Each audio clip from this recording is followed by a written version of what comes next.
Welcome to our channel. This is a space for silence, awareness, and inner truth. Sit comfortably, relax your body, and allow these words to wash over you like a gentle breeze. Today, we are going to look at something very subtle, something very clever, something that hides behind spirituality itself. We are going to look at the ego. The ego is not loud. The ego does not always shout. The ego often whispers. And because it whispers, it goes unnoticed. Osho says the ego is not something you do. It is something you assume. A child is born without ego. The child laughs, cries, dances, screams, not to impress anyone, not to become someone, but simply because life is overflowing. Then slowly, society enters. Parents, teachers, religions, comparisons. You are better than this one. You are worse than that one. Be like him. Do not be like her. And a center is created. A false center. That false center is called the ego. The ego is always comparative. It cannot exist alone. It needs the other. If there is no one to compare with, the ego starts feeling shaky. That is why ego is always looking sideways. It never looks within.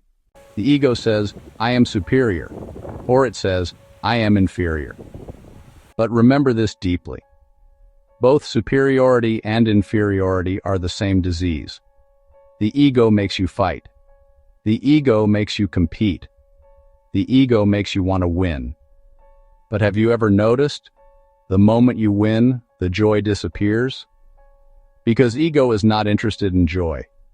Ego is interested in tension. Osho used to say, ego feeds on struggle. It starves in celebration. Look at modern humanity.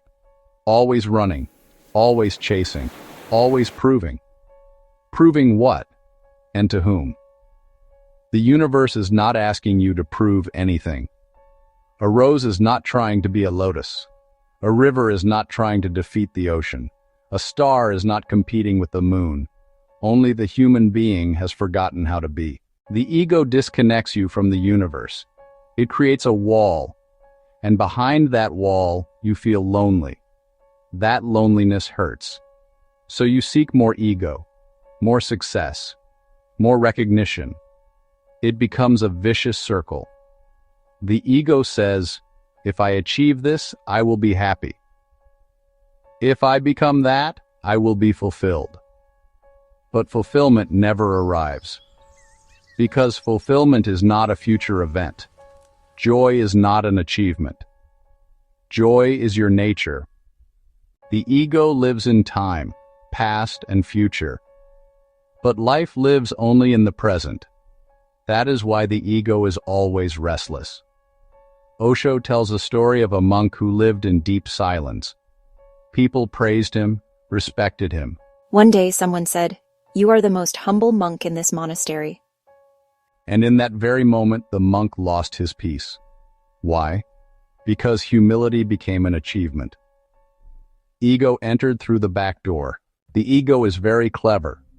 If you drop pride, it becomes humility. If you drop ambition, it becomes spiritual ambition. If you drop violence, it becomes moral superiority. Ego can wear holy clothes. It can chant mantras. It can sit in meditation posture. But meditation is not about becoming special. Meditation is about disappearing. When ego disappears, you don't become smaller. You become vast. You are no longer a drop fighting other drops. You become the ocean. Without ego, there is no comparison. Without comparison, there is no anxiety. Without anxiety, there is deep relaxation. And in that relaxation, a different joy arises. Causeless joy. You laugh without reason. You feel grateful without knowing why. You feel alive. This is alignment with the universe. The universe is not competitive. It is cooperative. Trees give oxygen. Rivers quench thirst. The sun gives light, not because it wants appreciation, but because giving is its nature. When ego dissolves, you also become a giver. Not out of morality, but out of overflow. Osho says, the real revolution is not political. It is inner. The real freedom is not social. It is psychological. Drop the idea of being someone. Drop the obsession of becoming. Just be. In that being, there is silence. In that silence, there is truth.